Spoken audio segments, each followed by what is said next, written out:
నేను భూమి మీదకి నిన్ను అనవసరంగా రప్పించలేదు, నిన్ను అనవసరంగా పుట్టించలేదు. ఈ భూగోళానికి నీ అవసరత ఉంది గనుకనే నీకు బాధ్యతనిచ్చి నేను పుట్టించాను అని దేవుడు మాట్లాడుతున్నాడు. అందుకే మనంతటా మనం చావటానికి తెగబడ్డా కూడా కోప్పడతాడు దేవుడు. నిన్ను ఉనికిలోకి రప్పించిన నేను ఒకనాటికి నిన్ను నేనే తీసేస్తా.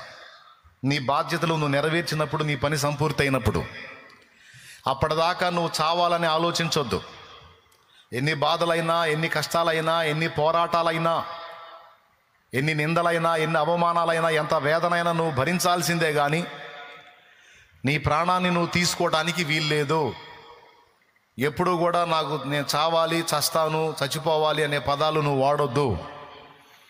ఎందుకంటే నీతో నాకు పని ఉంది. ఒకవేళ పని లేకపోతే నువ్వు చావాల్సిన అవసరంలా, నేనే చావగొడతా.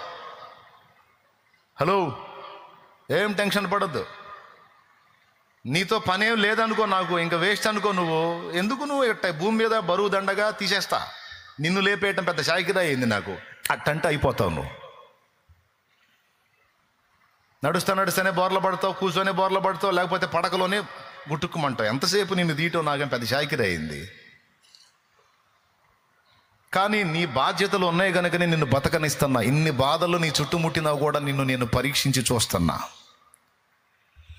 ఈ శోధనల నడుమ, ఈ పోరాటాల నడుమ నువ్వు ఎలా నిలదొక్కుతావో, ఎలా సాధిస్తావో, నేను నీకు అప్పగించిన బాధ్యతలు నువ్వు ఎలా నెరవేరుస్తావో ఆమూలాగ్రం నిన్ను పరిశీలిస్తున్నా.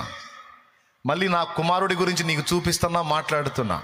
నా అపోస్తలుల గురించి నీకు చూపిస్తున్నా, మాట్లాడుతున్నా. నా భక్తుల గురించి నీకు చూపిస్తున్నా, మాట్లాడుతున్నా.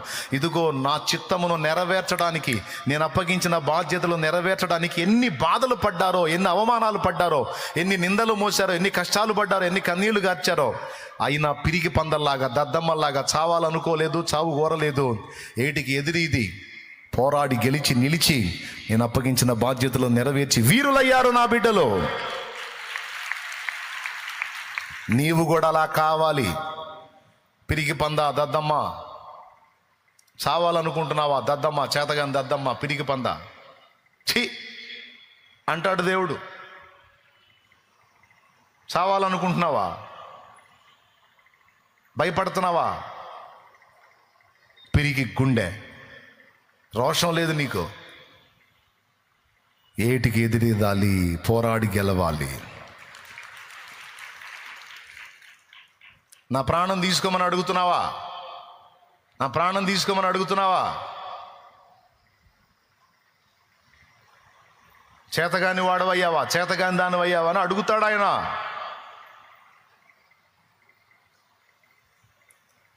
రేపు సిగ్గుపడాల్సి వచ్చింది సింహాసనం ముందు.